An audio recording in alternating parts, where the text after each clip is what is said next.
అందరికీ జై భీమ్. నేను Rajesh Mahasena. Welcome to Mahasena media. Praveen Pagadala గారి విషయాన్ని అడ్డు పెట్టుకుని డబ్బులు సంపాదించేద్దామని కొందరు, రాజకీయంగా ఎదిగేద్దామని మరి కొందరు చాలా గట్టిగా ట్రై చేశారు. పాపం హర్ష్ కుమార్ గారిని చూస్తుంటే జాలేస్తుంది నాకు. ఇందాకైతే ఏడుపు వచ్చింది ఆయన చూసినప్పుడు నాకు. ఆయన పెట్టుకున్న హావభావాలు, ఆ ఫేస్ ఫీలింగ్స్, ఆయన మాట్లాడుతున్న మాటలు చూస్తే పాత పాట ఒకటి ఉంటుందండి, కళ్ళ చెదిరింది కథ మారింది జీవితమే అంధకారమైందని ఏదో పాట ఉంటుంది. ఆ పాట గుర్తొచ్చిందండి నాకు. నిజంగా ఆశా నిరాశేనా మిగిలింది చింతేనా, ఇలాంటి డైలాగులన్నీ నాకు హర్ష్ కుమార్ గారు ఫేస్ చూస్తే కనిపించేయండి. ఈ కష్టం ఎవరికి రాకూడదండి బాబు. చూడండి ఒకసారి ఆయన ఏమంటున్నాడు. ఆయనకి అంటే హైకోర్టు చిన్న జలక్ ఇచ్చిందండి హర్ష్ కుమార్ గారికి. హైకోర్టుకి ఎవరు పడితే వెళ్ళిపోయి దాని మీద ఎంక్వైరీ చేయండి, దీని మీద సిబిఐ ఎంక్వైరీ చేయండి, దాని మీద జ్యుడిషియల్ ఎంక్వైరీ చేయండి అని పిల్లలు వేసేస్తున్నారు. ఖాళీగా ఉన్నారు కదా అని ఎత్తుంటే సెరగెక్కిపోయినట్టుంది హైకోర్టు కూడా. సెరగెక్కిపోయి జడ్జి గారు ఎవరు అన్నారంటే ఆయన కూడా మంచి టైమింగ్ ఉన్న జడ్జి గారు అయి ఉంటారు. సరే తప్పకుండా చేద్దాం హర్ష్ కుమార్ గారు, మీరు ఏం చెప్తే చేద్దాం, ముందు మీరు పని చేయండి, ఒక 5 లక్షలు డిపాజిట్ కట్టండి కోర్టుకి. మీకు క్లియర్గా మీకు తెలుసు కదా అది మడ్రని, కాబట్టి మీకు అంత నమ్మకం ఉంటే ఒక 5 లక్షలు డిపాజిట్ కట్టండి వేద్దాం అన్నాడు. వెంటనే అన్నకి మబ్బిడిపోయింది. ఇదే రా, నేనేదో ఆవిడ చేద్దాం, లేకపోతే ఈ క్రిస్టియన్స్ని రెచ్చగొడదాం, ఏదో రాజకీయంగా ఉపయోగించుకుందాం అంటే ఇదేంటి జడ్జి గారు 5 లక్షలు అడుగుతున్నారు నన్ను. ఈ 5 లక్షలు కడితే ఎలాగా పోతుంది, ఎందుకంటే అది హత్య కాదు, అది యాక్సిడెంటే, సాక్ష్యాలన్నీ గవర్నమెంట్ సమర్పించేస్తుంది. నేనేదో జస్ట్ షో టైం చేద్దాం, షో ఆఫ్ చేద్దాం అనుకుంటే షో ఆఫ్గా 5 లక్షలు అడుగుతున్నారు ఏంటని చెప్పి అన్నకి చిన్నగా మెడకపడింది. అయితే ఆయన వచ్చాడు మీడియా ముందుకి.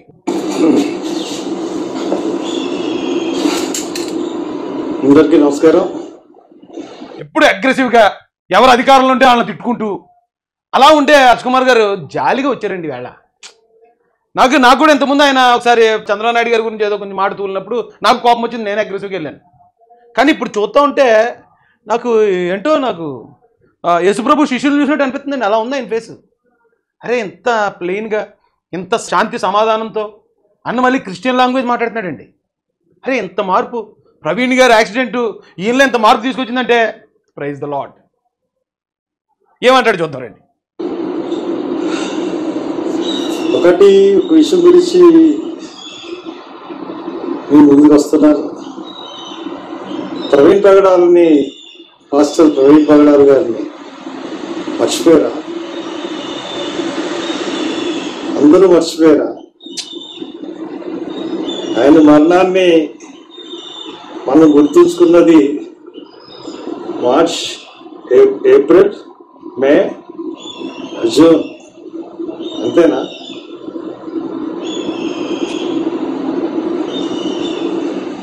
అస్సలు కాదు. ప్రవీణ్ పగడాల మరణం అన్నది ప్రతి క్రైస్తవ గుండెలో కూడా ఒక దహించు అగ్ని. ఈయన మొన్న దహించు అగ్ని అనే ఒక సంస్థ ఉందండి, అక్కడ ఆ చర్చ్ ఓపెనింగ్కి వెళ్ళి ఇంకా డైలాగ్ అలా ఆయనకి మనసులో తిరుగుతున్నట్టుంది, దహించు అగ్ని అట్టండి. హర్ష్ కుమార్ గారు జనం మర్చిపోవడం కాదండి, వాళ్ళ ఫ్యామిలీ కూడా కొద్దిగా మర్చిపోతారండి. ఎందుకంటే మరుపు మానవ సహజం. అలా మర్చిపోకపోతే మనం అక్కడే ఉండిపోతే ముందుకు వెళ్ళలేము. కాబట్టి భార్య పిల్లలు కూడా అలా జరిగింది, యాక్సిడెంట్లో చనిపోయారు, కానీ ఏం చేస్తాం మనం, ఇంకా సర్లే అని చెప్పేసి వాళ్ళు మోహన్ అయిపోయారు. మీరే మర్చిపోలేకపోతున్నారు. మీరు మర్చిపోవట్లేదు సరిగదా, మళ్ళీ జనాన్ని ఎలాగన్నా ఈ వైపు లాక్కొద్దామని మీ ప్రయత్నం చూస్తుంటే గుండె తరుక్కుపోతుందండి బాబు నాకు. ఏంటి మీకు ఎంత కష్టం వచ్చింది ఏంటి అనే బాధ నిజంగా తొలిచేస్తుందండి లోపల. It's hurts. అయితే అన్నకి జరిగి ఇచ్చిందండి హైకోర్టు. ఇందుకే ఏంటో జరికేంటో చూద్దారండి. ఇప్పుడు గవర్నమెంట్ అనుకోండి, లేదు ఎన్డీఏ గవర్నమెంట్, బీజేపీ ఉంది, చంద్రబాబు నాయుడు గారు, పవన్ కళ్యాణ్ గారు సనాతనం అన్నారు కాబట్టి ఈ గవర్నమెంట్ తప్పుదారి పట్టి చేస్తుంది, అది ఇదని పొలమని చెప్పేవారు. మరి ఇప్పుడు హైకోర్టును కూడా అంటారా? మరి అలాగా హైకోర్టు కూడా అదే చేస్తుంది అంటారా? ఎవరన్నా ఇవ్వండి స్టేట్మెంట్. ఈ గవర్నమెంట్ మీద ఇచ్చినంత ఈజీగా ఉండదు హైకోర్టు మీద ఇస్తేనే. ఏమండి, పాస్టర్ ప్రవీణ్ హత్యకు గురయ్యారనేందుకు ఆధారాలు ఉన్నాయా? హర్ష్ కుమార్ గారు వెళ్ళారు, జ్యుడిషియల్ ఎంక్వైరీ చేసేయండి, రీపోస్ట్ మార్టం చేసేయండి, మళ్ళీ ఇచ్చేసేయండి, అన్ని చేసేయండి, సింపులే కదా, మాట కదండి. అడిగేశారు రాసేసి, బాబు అన్నింటికీ ఆధారాలు ఉన్నాయా అని అడిగారట ఫస్ట్. దాంతోపాటు మాజీ ఎంపీ హర్ష్ కుమార్ని ప్రశ్నించిన హైకోర్టు, మద్యం దుకాణం వద్ద ప్రవీణ్ ఉన్నట్లు, వాహనం నడిపినట్లు ఆధారాలు ఉన్నాయని వ్యాఖ్య. 5 లక్షలు జమ చేయాలని ఆదేశం. మద్యం దుకాణం దగ్గర ఆయన ఉన్నాడు, ఆయన ఫోన్పే నుంచి వెళ్ళింది, ఆయన సీసీ కెమెరాలో పడ్డాడు. తాగి డ్రైవ్ చేయడం అనేది డేంజరస్ కాంబినేషను, యాక్సిడెంట్ అవడానికి అవకాశం ఉంది. కాదంటారా? ఇది హత్య అంటారా? ఒక 5 లక్షలు డిపాజిట్ చేయండి, ఎంక్వైరీ చేద్దాం అన్నారట. పాస్టర్ ప్రవీణ్ పగడాల హత్యకు గురయ్యారనేందుకు మీ దగ్గర ఆధారాలు ఉన్నాయా అని మాజీ ఎంపీ హర్ష్ కుమార్ను హైకోర్టు సూటిగా ప్రశ్నించింది. మద్యం దుకాణం వద్ద ప్రవీణ్ ఉన్నట్లు ఫోటోలు, ఆ తర్వాత వాహనం నడిపినట్లు ఆధారాలు ఉన్నాయని, ఈ 2 చర్యలు ప్రమాదకర కలయిక, అంటే డేంజరస్ కాంబినేషన్ అని వ్యాఖ్యానించింది. పిల్లు వేయడానికి మీరేమీ ప్రవీణ్ కుటుంబ సభ్యులు కాదు కదా అని ప్రశ్నించింది. ఇప్పటికే ఈ వ్యవహారంపై 2 పిల్స్ దాఖలయ్యాయని, మరో పిల్లు వేయాల్సిన అవసరం ఏముందని వ్యాఖ్యానించింది. హైకోర్టు రిజిస్ట్రీ వద్ద 2 వారాల్లో 5 లక్షలు జమ చేయాలని హర్ష్ కుమార్ను ఆదేశించింది.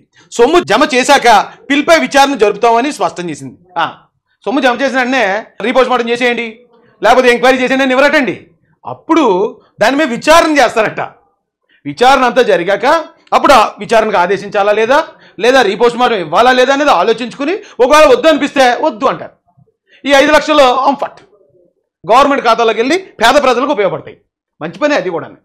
ఏమండి, దీన్ని విచారణ జరుగుతుందని స్పష్టం చేసింది.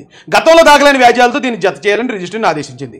హైకోర్టు ప్రధాన న్యాయమూర్తి జస్టిస్ ధీరజ్ సింగ్ ఠాకూర్, జస్టిస్ చేమలపాటి రవితో కూడిన ధర్మాసనం బుధవారం ఈ మేరకు ఉత్తర్వులు ఇచ్చింది. మాస్టర్ ప్రవీణ్ పగడాల మృతిపై హైకోర్టు జడ్జితో విచారణ జరిపించేలా రాష్ట్ర ప్రభుత్వాన్ని ఆదేశించాలంటూ మాజీ ఎంపీ హర్ష్ కుమార్ పిల్ దాఖలు చేశారు. న్యాయవాది బి బాల వాదనలు వినిపిస్తూ వాస్తవాలు వెలుగులోకి రావాలంటే మృతదేహానికి రీపోస్ట్ మార్టం నిర్వహించేలా ఆదేశించాలన్నారు. ధర్మాసనం స్పందిస్తూ హైకోర్టు రిజిస్ట్రీ వద్ద మళ్ళీ అదే రాశారు.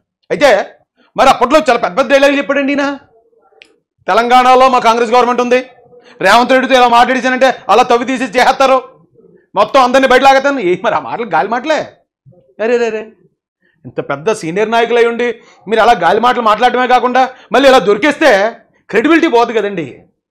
అరే ఇప్పటిదాకా ఏం చెప్పినా అన్ని గాలి మాటలు అనమాట, హర్ష్ కుమార్ గారు మాటలు ఏం పెద్ద పట్టించుకోక్కర్లేదనమాట అని ప్రజలు మీ అభిమానులు మిమ్మల్ని అపార్థం చేసుకునే పరిస్థితి వస్తుంది కదా. మీకు రీపోస్ట్ మార్టం కావాలంటే మీరు వెళ్ళి హైదరాబాద్లో చేయొచ్చు కదా ఫైట్. ఎందుకంటే ఆయనది ప్రవీణ్ పగడాల గారు హైదరాబాదు, ఆయన్ని ఖననం చేసింది హైదరాబాద్లో, ఆయన ఆ రోజు చనిపోయే రోజు బయలుదేరింది హైదరాబాద్ నుంచి.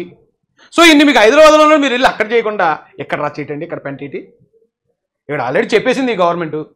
ఆల్రెడీ హైకోర్టు వారికి జడ్జిలకు కూడా అన్నింటి మీద అవగాహన ఉంటుందండి. ఏ కేసు బర్న్ అవుతుంది, ఏ కేసు అన్నా బర్న్ అవుతుందంటే అక్కడ ఏమో చర్యలు తీసుకోవట్లేదంటే సుమోటోగా స్వీకరిద్దామా లేదా, దాని వివరాలు ఏంటని హైకోర్టు కూడా ఇంటర్నల్ ఎంక్వైరీ చేసుకుంటారు. ఆ ఇంటర్నల్ ఎంక్వైరీలో కూడా అది యాక్సిడెంట్ అని వాళ్ళకి తెలిసింది. వాళ్ళకి తెలిసింది కాబట్టి ఎవరు పడితే వాళ్ళు వచ్చి పిల్లేసేసి టైం వేస్ట్ చేస్తానంటే కుదరదు. ముందు 5 లక్షలు కట్టండి, మీకు నిజంగా అంత బాధ చేడిపోచేస్తుంటే ఒక 5 లక్షలు కట్టండి అన్నారు. తప్పే ఉందండి, కట్టేయండి వెళ్ళి. అయినా హర్ష్ కుమార్ గారు 5 లక్షల గురించి ఆలోచిస్తున్నారేటండి. ఎలా వాడండి అంతే 5 లక్షలు వస్తే పోతే తర్వాత కూడా అది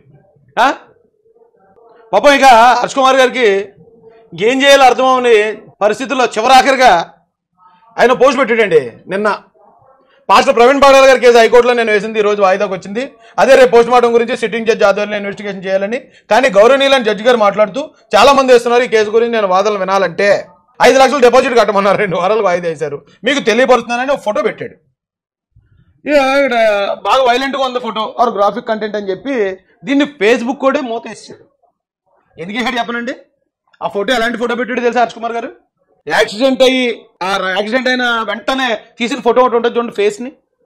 ఫేస్ అంతా ఛిద్రం అయిపోయి ఇలా కదిలిపోయి బ్లడ్ తోటి, ఎందుకంటే రాయిని గుద్దుకున్నాడు కదా, ఆ రా ఫోటో వేసేసాడు. అంటే ఇది చూసైనా క్రిస్టియన్స్లో సెంటిమెంట్ కదలకపోతుందా? ఇది చూసైనా వాళ్ళు రెచ్చిపోకుండా ఉంటారా? ఇంకా ఆఖరాగం వాడారు రాజ్ కుమార్ గారు. పాపం వీడియో వచ్చి అప్పుడే మర్చిపోయారా, అప్పుడే అందరూ మర్చిపోయారా, అప్పుడే జాలిగా. ఇక్కడేమో పాపం ఆయన రక్తశక్తమైన ముఖాన్ని వేసేసి ఎందుకు సార్ ఇదంతని. ఇంకొక ఏదైనా పాయింట్ పట్టుకోండి, ఏదైనా పార్టీలో చేరండి. ఫస్ట్ ఏదో పార్టీ కండువా వేసుకోండి. మీరు వైసీపీలో చేరాలనుకుంటున్నారా చేరండి. వైసీపీ పార్టీ విధి విధానాలని మీరు చేరినండి మీకు ఖచ్చితంగా రాష్ట్ర ప్రధాన కార్యదర్శి పదవి ఇచ్చేస్తారు జగన్ గారు.